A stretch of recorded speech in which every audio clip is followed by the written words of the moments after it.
Yahoo minasan, welcome back again with Mr. K di sini. Oke, karena spoiler detail udah rilis nih, jadi tanpa Mr. K banyak cincong gak jelas, monggo enjoy spoiling time ya, oke? Let's go! Judul chapter 1047, Langit di Ibu Kota.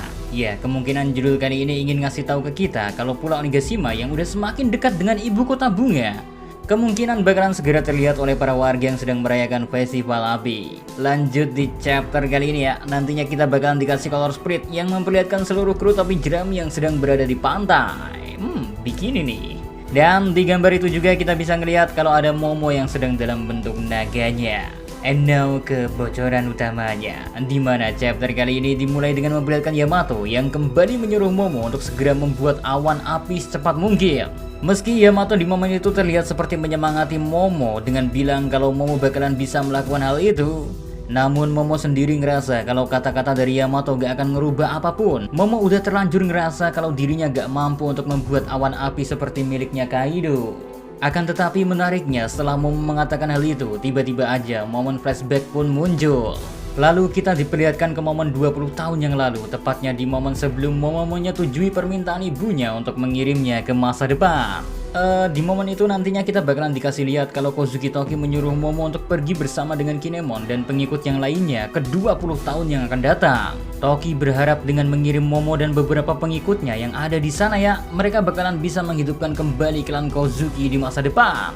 Namun di sisi lain, Momo yang mendengar permintaan dari ibunya tidak langsung menyetujui semua hal itu. Soalnya Momo malahan meminta ibu dan adik perempuannya untuk ikut bersamanya. Tapi Kinemon yang ada di sana langsung memotong ucapan Momonosuke sambil memperingati kalau di momen itu orang yang paling menderita saat ini adalah ibumu. Kinemon melanjutkan kalau ini adalah tanah para samurai, di mana sebuah penghinaan dibayar langsung dengan nyawa. Sehingga melihat seorang wanita telah menyatakan tekadnya, namun pria itu tetap dalam keraguan, semua hal itu hanya mencerminkan hal yang memalukan sama seperti sedang dipermalukan di depan umum. Well, Momo yang dikasih tahu seperti itu tentu saja langsung menjawab kalau dia hanyalah anak kecil saja. Tapi Kinemon lanjut meminta maaf kalau setelah meninggalnya Tuan Oden, maka Anda bukanlah seorang anak kecil lagi, Tuan Momo.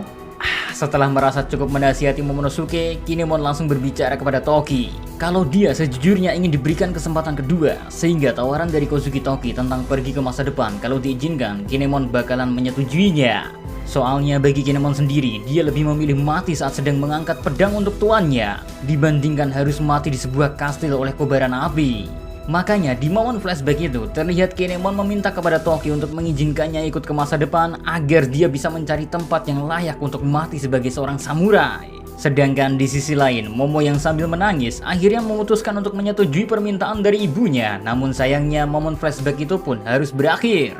Dan Momo yang sedang dalam bentuk naganya diperlihatkan meneteskan air mata karena teringat permintaan ibunya di masa lalu dan dia ngerasa kalau dia telah gagal memenuhi harapan dari ibunya.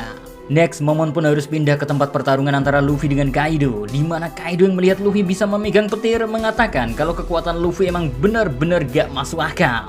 Tapi Kaido sendiri sebenarnya terlihat gak masalah dengan hal itu, makanya dia pun bilang kalau itu bagus, main-mainlah sesuka hatimu, soalnya kemampuan bukanlah yang dibutuhkan untuk menaklukkan dunia ini. Sama seperti Roger yang bukan pengguna buah iblis, namun dia bisa melakukan banyak hal-hal hebat di dunia. Ya, hanya Hakilah yang melebihi semuanya. Well, buat kalian yang gak ngerti sama momen itu, jadi simpelnya ya, maksud Kaido itu buah iblis bukanlah sesuatu yang harus dimiliki. Kalau seseorang emang ingin menaklukkan dunia, karena Haki bagi Kaido melebihi segalanya. Setelah mengatakan hal itu, Kaido pun langsung terlihat menyerang Luffy dengan jurus Yamataka Thunder Bagua. Namun sayangnya serangan dari Kaido itu sepertinya gak mengenai Luffy dengan cukup telak, sehingga Luffy pun bisa membalas dengan melemparkan sesuatu. Di sisi lain, di ibu kota bunga, perayaan pelepasan lampion akan segera dimulai. Makanya para warga pun serentak meneriakkan, ayo kita terbangkan. Semua ini untuk orang-orang yang telah pergi. Di momen itu terlihat kalau di muka semua orang hanya tersimpan senyuman dan kegembiraan untuk merayakan festival api. Karena mereka sadar setelah berakhirnya festival api, apa yang menunggu mereka di keesokan hari hanyalah kehidupan sebagai budak. Namun meski begitu mereka semua tetap ingin hidup untuk setidaknya 1 tahun lagi. Sementara itu masih di momen yang sama, kita juga bisa ngelihat kalau Otoko ikut melepaskan lampion miliknya sambil berharap kalau apa yang dia tulis bisa sampai ke ayahnya. Next, Momon pun pindah ke dalam kubah tengkorak memperlihatkan salah seorang samurai yang bertanya ke kakek Hyoguro tentang kondisi Onigashima yang akan jatuh. Di sisi lain, kakek Hyo yang diberi pertanyaan seputar kejatuhan Onigashima hanya tertawa sambil berkata, "Sepertinya kita berhasil menyudutkan Kaido, bukan?"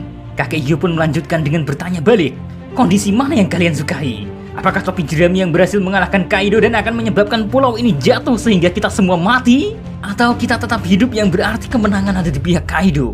Well, meski bisa dibilang sebuah ironi, tapi mereka semua sadar kalau kemenangan Luffy harus dibayar oleh kematian mereka. Sehingga seorang samurai yang ditanya oleh kakek Hyogoro pun menjawab kalau dia pikir kakek Hyo bakalan memiliki usulan yang lebih menantang.